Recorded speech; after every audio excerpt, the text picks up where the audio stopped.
I've got my personal 084 on the bench today, and let's go over a couple of things about these. Definitely a vintage saw. This one is local to me its entire life. I bought this on Gov Deals several years ago.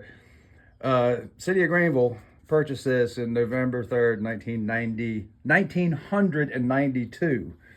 So this thing's got some years on it, but it's actually for an 084 and something that is that old in amazingly good shape. Let's take a look at everything.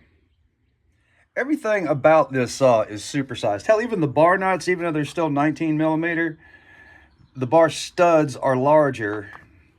So, I mean, this is a bar nut from, anything traditional, 026 to 660, 661. And those big rascals are, these are really tough, man. Everything is so big and everything's so specific. It's not like you can just go run over to another saw. Most of this is specific to this saw. The handlebar rubber on here is not in that great a shape. I have replaced, handlebar rubber in the past, but this handlebar is larger diameter. I think this is 22 millimeter versus 19 millimeter tubing that they make it out of. Here's a 362 clutch cover.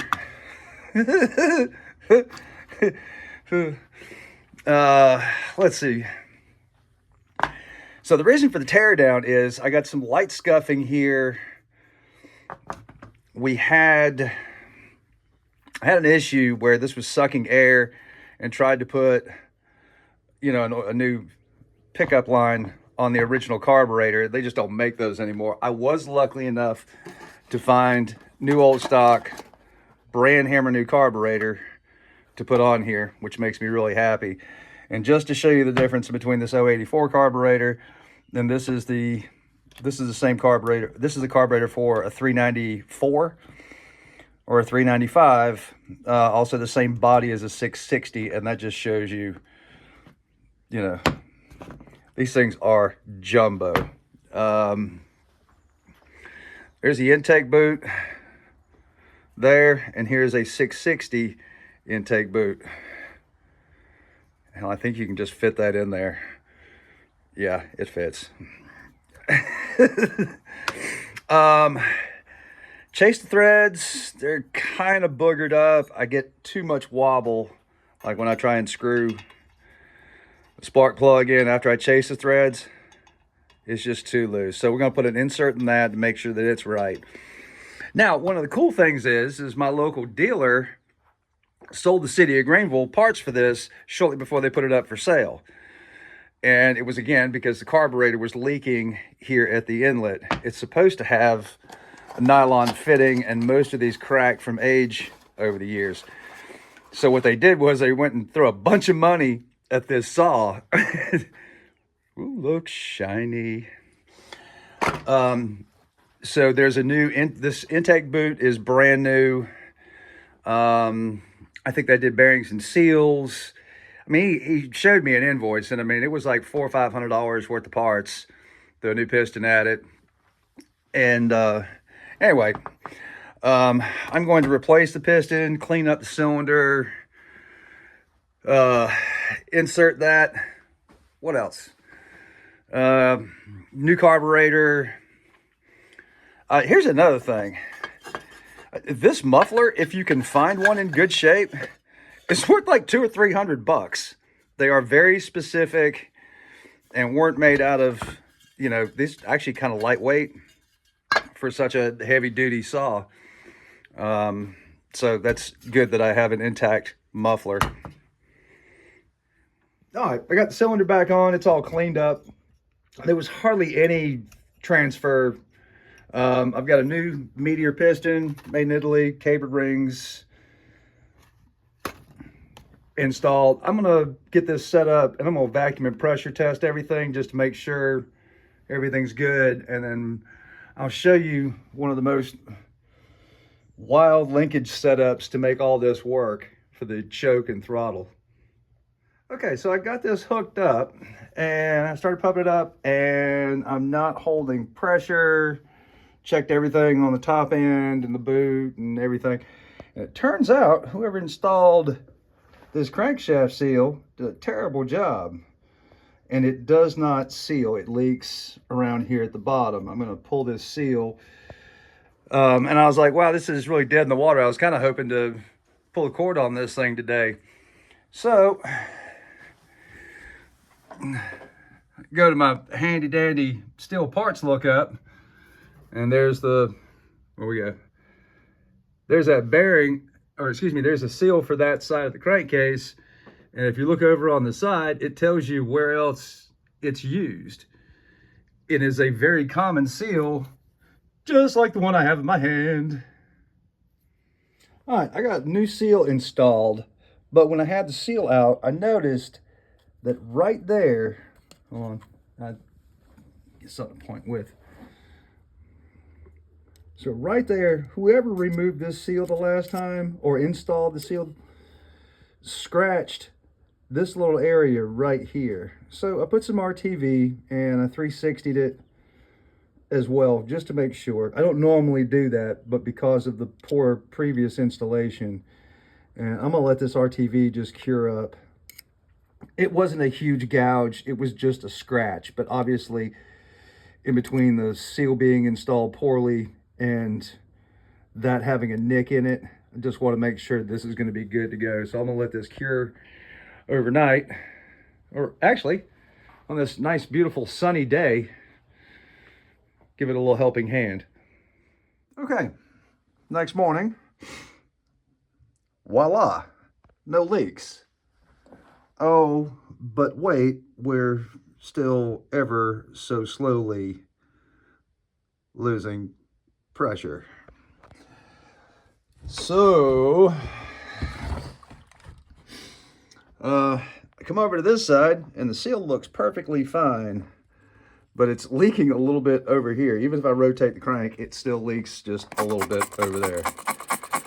But it only leaks when it's above, let's say, 5 or 6 pounds, where it's noticeable. Just there we go. And that's at 5.5, 6 pounds. It's super slow. I did vacuum test it, and it will hold a vacuum. I am going to try here. Let me dab this back clean. It appears that the seal's not perfectly straight. So I don't know. I mean, we're looking, I don't see any reason why it's supposed to be leaking right there. So even if it's not like if I rotate the crank, it leaks over here. It only leaks over here. This side's a little bit higher. Let me tap on that and let me see if I just can't get that a little bit more flush. Because right now it's, kind of canted. And the idea is these seals are supposed to be dead nuts flush for them to do the thing. Wonder if that'll help. Oh yeah, that fixed it. It leaks even worse now. That's 2.5 pounds of pressure. So let's clean that up. And now it's leaking from the other side. Best I can tell, that somebody who didn't do their due diligence, is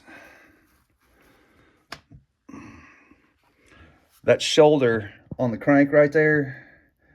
If you don't do something, I usually take some, what do you call it? Some plastic packaging and wrap it around the crankshaft and then roll that over there so you don't, I'm going to hang it out there and say that the spring is not in the groove that holds that seal, tight to the crank.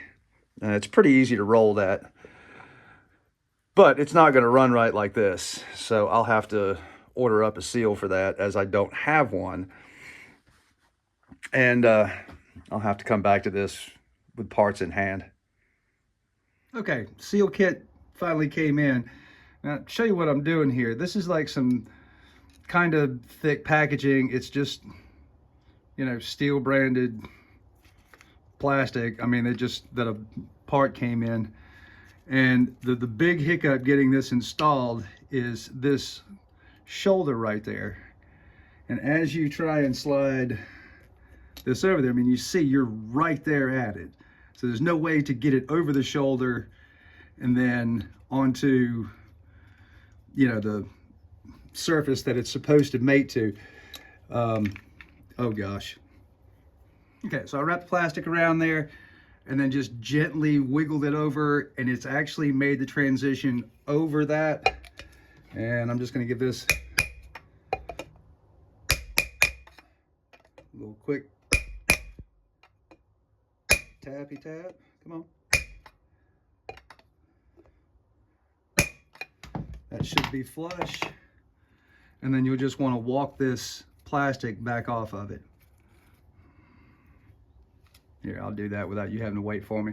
I had everything lubed up with some 2-stroke oil, and I just had to grab some pliers and get a grip on this, and I'm just gently peeling that out of there. So I just want to verify that I got all my plastic back and there's nothing sneaky hanging around in there. But as you can see, you know, the seal made it over the shoulder. There wasn't any resistance, and that's how you, when you have a shoulder on the crankshaft like that, it's a simple, everyday layman kind of hack, trick, whatever. And now while we've got everything still blocked off, let's, whoops, that's vacuum. Let's throw a little bit of pressure to it. Large crankcase. Takes a while to pump up. Let's see how well we're gonna hold. There's 8 pounds, and looks like we are rock solid. I don't know. There's still just like a wee bit. I mean, just, I don't know if we've got, oh, thank goodness. That's fine. Let's see if we got a little weepage around.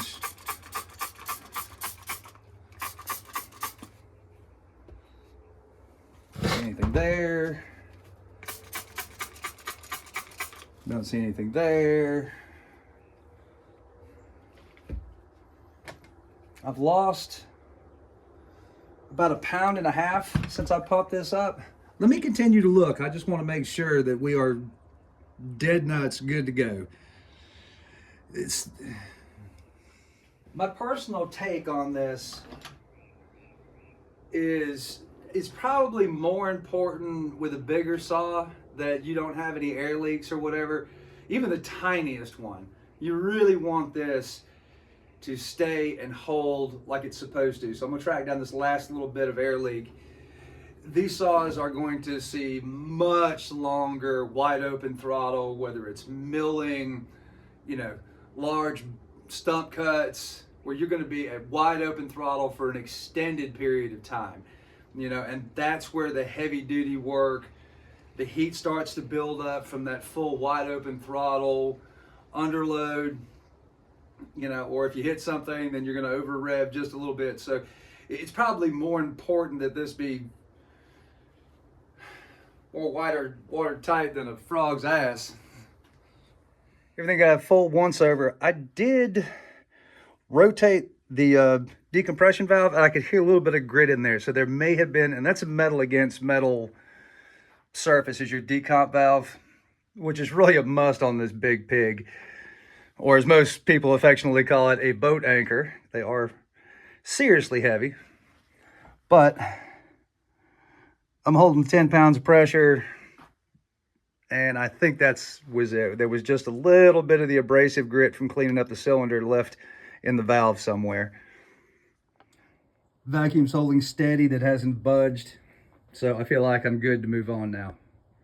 Okay, I know this video won't do this linkage justice, and there's no way I could have done this live. So you got your choke rod that snaps in here. There's a spring right there that is part of your, oh hell, you can't even see it right there. That helps operate your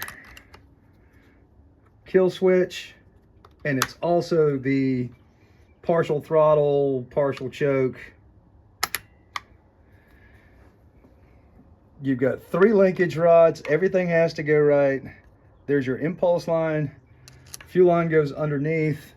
This gets snaked through here. If I can show you that little plastic tab right there, this impulse hose has to be tucked in behind there, and then it rests on your throttle speed low idle circuit. Anyway, it's a handful. Very complicated when you look at, you know, today's modern marvels of, you know, just push this down. You've got 1 linkage. Everything is all compact, you know, and you blip the throttle and, you know, you're back at idle. All right, pretty much all back together. You know, this saw is so original. It's still got the old school, I don't think these are oil-less filters, but it sure does look like it needs oil. But anyway, you know, this has been washed a couple of times and a little out of shape. But I mean, you know, what a cool saw. Well, as the old saying goes, I'm gonna need a bigger bench. That was a lot of fun. I'm happy I got everything done to this and it's back up and running. I got one more clip I'll show you in just a minute. I think the only thing I'm lacking for this, the carburetor screw grommet right here, I just left this here just as like, when you're around these saws, I mean, you have to see them. I mean, that's a quart bottle. This is a 59-inch bar, and you know, I don't know if I'd cut with this. You know, when you just pick it up, the whole thing goes like this. I think it'd be great for a milling application. It's actually got a hyper skip chain on it from Oregon, and that's how I got it. Let me put this down. Anyway, I'll let you look at the last clip, and thanks for watching. I will see you on the next one.